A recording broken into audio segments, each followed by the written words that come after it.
سلام بیننده گرامی، برنامه اخباری آزادی را من مومین احمدی از استودیوی رادیوی آزادی تقدیم میکنم. امروز 11 مارس است. سرخط چندی از خبرهای برنامه.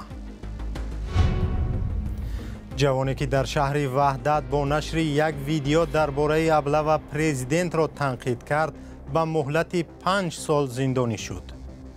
بچه ما بیگناه درآمدن که لاتو کوب کردن، عصبانی شد. کمپیر 83 ساله را که زدن لاتو کوب کردن، عصبانی شدم سیون کرده. ناتو برای مقابله با حمله احتمالی روسیه به اروپا تمرین گسترده نظامی انجام می‌دهد. در روز عید مطبوعات از فشار روزافزون و بازداشت و سرکوب روزنامه‌نگاران تاجیک نگفتند. انتقاد کردن آسان است، ولی تامین کردن همراهی واقعی کسبی در فضای اتحاد تاجیکستان امکان ناپذیر است. دادگاه وحدت یک ساکن 23 ساله این شهر را برای نشر نواری تنقیدی از شیوه بازور به ارتش بردن برادرش به 5 سال زندان محکوم کرد. در ویدیو شهباز شریفبک با عصبانیت زیاد از جمله امامعلی رحمان پرزیدنت تاجیکستان را برای جزا ندادن افراد خودسر تنقید کرده بود. دادگاه شهباز را به افراطگرایی محکوم کرد، ولی نزدیکانش میگویند او بیگناه است. مولا رجب یوسفی گزارش میدهد. مصیبت بالای مصیبت. یگانه نانآور این خانواده شهباز شریفبک را 5 سال زندانی کردند با گناه افراطگرایی.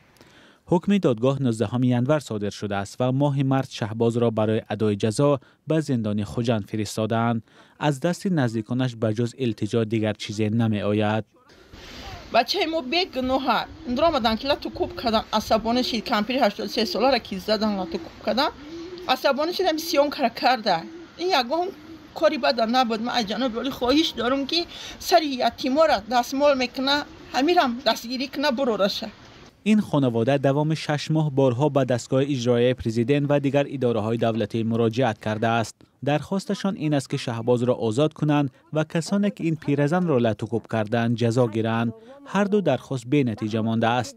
از حکم دادگاه هم به جای شکایت نبردند. کجا کنم شکایت آخه دیگه پول در کار به پول کجا برم نمیشه. هر چه بردیان نمیشه خدمتی امو که کسی لیل‌آباد بردگیان ایشه ترمه لیل‌آباد بردیان. من راه پولی ندارم، بچی برم خبرشون بگیرم. نرم خیلی امازون اومده گویم در خانه چی ندارم، چیکار کنم کجا برم. اومدی این نمی کمپیره که 2021 سیون که کد شهر وعده اومدیان لاتو کوب. شهباز شریفبک ماه اکتبر سال 2023 بعد پخش این نوار بازداشت شد. او در این نوار از شیوه جلب برادرش به ارتش و لطوکوب بیبی و خاله‌اش ناراضگی کرد. با وجود واکنش‌های زیاد مقامات قضیه را شرح ندادند. در دادگاه شهر وحدت از رادیوی آزادی نامه رسمی طلب کردند. خانواده شهباز شریفبک در دهه عادلی جماعت رامت شهر وحدت زندگی می‌کنند. خانواده قشاقی هستند و حالا در این خانه نیمه ویرانه این زن با مادر پیرانسالش تنها مانده است. مادر پیرانسال این زن یک مرتبه قصد خودکشی کرده است. یکی دیدم که علاوه ولنگش دویدم که علاوه وای کردم بعد از کرتا رئیسری کمپیر چپا کردم. ساعتی 12 شب کرتا رئیسری چپا کردم. گفتم چوی کارا کردی؟ گفتم کی بگفت که هیچی گفت امی خیلی. سالهای اخیر در تاجیکستان افراد زیاده برای تنقید حکومت یا رئیس جمهور به اصطلاح خائن عنوان میگیرند و بازداشت و زندانی میشوند. حامیان حقوق میگویند سال تا سال تحمل تنقید در بین مقامات کمتر و مجازات منتقدان سخت‌تر شده است. برنامه را با گزارشی از روز عید مطبوعات ادامه می‌دهیم. روزنامه‌نگاران تاجیک در شرایطی از 112 سالگی مطبوعات تاجیک تجلیل کردند که به گفته سازمان‌های بین‌المللی آزادی بیان در کشور سال به سال محدودتر می‌شود. در 2 سال اخیر 7 خبرنگار و بلاگر را در تاجیکستان زندانی کردند. سفیر آمریکا در دوشنبه در این روز از حکومت تاجیکستان خواست به حق انسان به آزادی بیان احترام گذارد. ارشاد سلیمانی و براد یوسفی این گزارش را آماده کردند. 112مین سالگرد مطبوعات تاجیک در حال جشن گرفته می شود که مشکلات و فشارها و تهدید بر رسانه‌های مستقل و خبرنگاران افزوده است. این نظر برخی از سازمان‌های بین‌المللی دفاع از روزنامه‌نگاران و آزادی بیان است. дар 2 соли ахир чандин рӯзноманигору фаъолони расонаӣ боздошт ва ба муҳлатҳои гуногун зиндонӣ шуданд. вале соҳибназарон бар инанд, ки талоши созмонҳои рӯзноманигорӣ ва ҷомеаи расонаии Тоҷикистон барои ҳимоят аз онҳо кофӣ набудааст. дар мо ҳамин хел созмонҳои бонуфузи журналистӣ нест, ки баъди оне ки як журналист дар як бало гирифтор мешавад, сина сипар кунанду нависанду ҳимоя бикунанду адвокат бигиранду садҳо кори дигар кунанд, то як ҳамкасбашонро аз ин варта бираҳонанд. ман ҳоло дар Тоҷикистон чун як созмонро намебинам. сафири иёлоти муттаҳидаи амрико дар Тоҷикистон Мануэл Маккалер зимни паёми табрикиаш ба рӯзи матбуоти тоҷик ба ин нукта ишора карда гуфтааст: мо ҳамчунин аз ҳукумати Тоҷикистон даъвати худро давом хоҳем дод, ки аз ҳуқуқи хабарнигорон ҳимоят кунад ва озодии баёни онҳоро эҳтиром кунад. аммо чаро созмонҳои рӯзноманигории дохилӣ дар ҳимоят аз фишору нақси ҳуқуқи рӯзноманигорон ва расонаҳо дасткӯтаҳанд?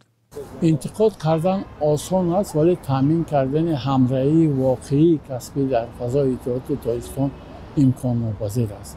ҳар кас кӯрпаро ба ҷониби худаш мекашад ва кӯшиш мекунад, ки худро дар назди ҳукумат, дар назди мақомдорон ширин кунад. ва вақте ки ин ё он ҳамкасб мо аз пайи иҷрои фаъолияти касбии худаш ҷабр мебинад, мутаассифона бо як овоз мо аз ҳуқуқу манфиатҳои онҳо ҳимоя карда наметавонем. бархе аз созмонҳои журналистии Тоҷикистон мегӯянд, дар баробари фишору таъқиб, боздошту зиндонӣ кардани рӯзноманигорон ҳеҷ гоҳ хомӯш набудаанд. шӯрои воситаҳои ахбори умумии Тоҷикистон ҳамеша пайи он талош мекунад, ки дар ҳадди ақал аз ҳуқуқҳои журналистон, аз ҳуқуқҳои ҳамкасбон садо баланд кунад. таҳлилгарон ва хабарнигорон мегӯянд, ки дар баробари ҷашн гирифтан аз рӯзи матбуот бояд ба мушкилоти соҳа ва қазияҳои рӯзноманигорон низ пардохта шавад.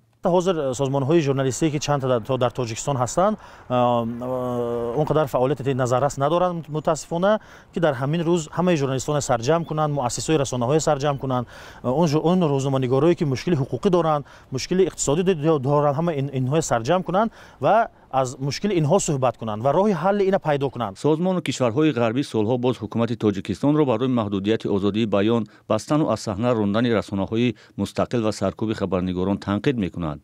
Freedom House ё хонаи озодӣ рӯзи 1 марти имсол дар гузорише гуфт, чунин бархурд бо матбуот боис ба он шудааст, ки мардуми оддӣ ҳам дар Тоҷикистон акнун барои пешгирӣ аз таъқиб талош мекунанд дар баёни андеша эҳтиёткор бошанд.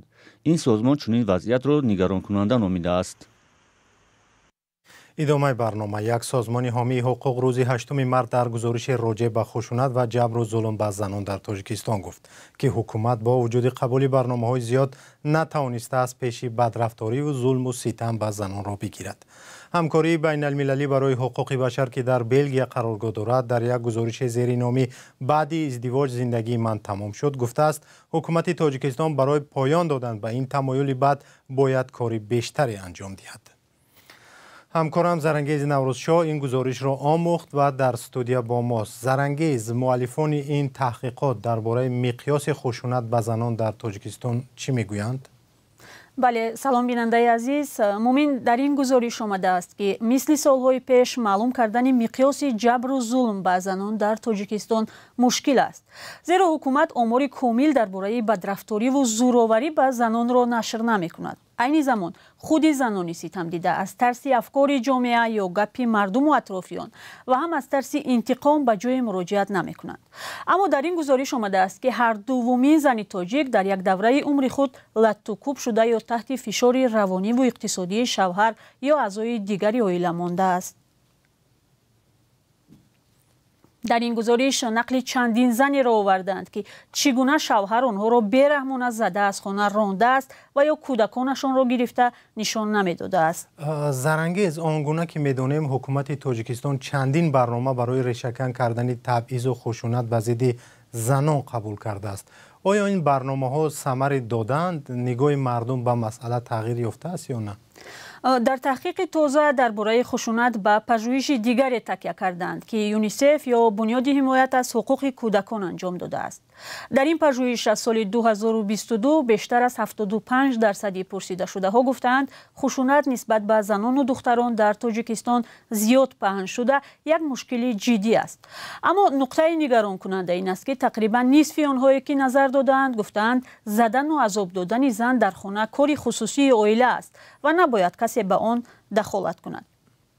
قسمت زیاد یا 41% گفتند زدن همسر کاری بدی نیست و مثلا شوهر میتواند زن را برای اطاعت نکردن یا جنجال و دعوا و یا حتی برای سرپیچی از همخوابگی بزند. در تحقیق گفته شده است که چگونه والدان دخترانی از 15 تا 17 ساله‌شان را عذاب روانی میدهند و از صنف نو از مکتب میگیرند و تا زودتر به شوهر بدهند. در این گزارش گفته شده است که مقامات انتظامی تا کجا شکایت‌های زنان جبردیده را جدی می‌گیرند و با آنها رسیدگی می‌کنند؟ بله، یک بخش مهمی گزارش درباره رسیدگی مقامات به شکایت‌ها از خشونت به زن و دختران است. اما در اینجا هم تقدیر زنان بد بوده است، چون آنها بعد مراجعت به 100 بلای دیگر گرفتار می‌شدند. مؤلفان گفتند وقتی یک زن تاجیک از ظلم شوهر یا عضو دیگری عائله به میلیسا شکایت می‌کند، در آنجا برعکس خودش را گناهکار می‌کنند و به حالش می‌خندند. با گفته آنها هنگام این کار مقامات میلیسا یا حتی دادگاه به جای کمک به زنی جبردیده به او فشار می‌آورند که با همان مردی ستمگر یا کسی که زن را آزار و اذیت داده است آشتی کند. با نظر داشت این همه، سازمان همکاری بین المللی برای حقوق بشر که در بلژیک قرارگاه دارد از حکومت تاجیکستان خواسته است برای ریشه‌کن کردن خشونت بر ضد زن تلاشی بیشتر به خرج بدهد. تشکر همکارم زرنگیز نوروزشاد درباره یک گزارش تازه راجع به ضد خشونت بر ضد زنان در تاجیکستان صحبت می‌کرد و گزارش کامل را در این باره می‌توانید در وبسایت azadi.org بخوانید. شویتسیا که روز 7 مارس به عضویت ناتو پذیرفته شد در مشق‌های این سازمان نظامی این هفته شرکت می‌کند. تمرین‌های ناتو در اروپا با هدف جلوگیری از حمله‌های احتمالی روسیه صورت می‌گیرند. شویتسیا و فنلاندیا دو کشور بی‌طرف پس از حمله روسیه به خاک اوکراین اعلام کردند که به ناتو می‌پیوندند. همکارم میرزانبی خالقزاد گزارش می‌دهد. مقامداران بلندپایه شویتسیا برای نهایی کردن سازش عضویت به ناتو به واشنگتن سفر کردند. شویتسیا 32مین کشوری عضو این سازمان نظامی است. پیوستن این کشور در روزهای راست آمد که ناتو در لهستان تمرین نظامی انجام می‌دهد. بزرگترین تمرین کشورهای عضو این سازمان پس از جنگ سرد. مقامدار امریکایی در لحظه تمرین در لهستان گفت عضویت شویتسیا ناتو را قوی‌تر می‌سازد. شویتسیا ارتش بسیار قوی دارد. این کشور سالها شریک ایالات متحده بود، هرچند در این سالها عضویت ناتو را نداشت.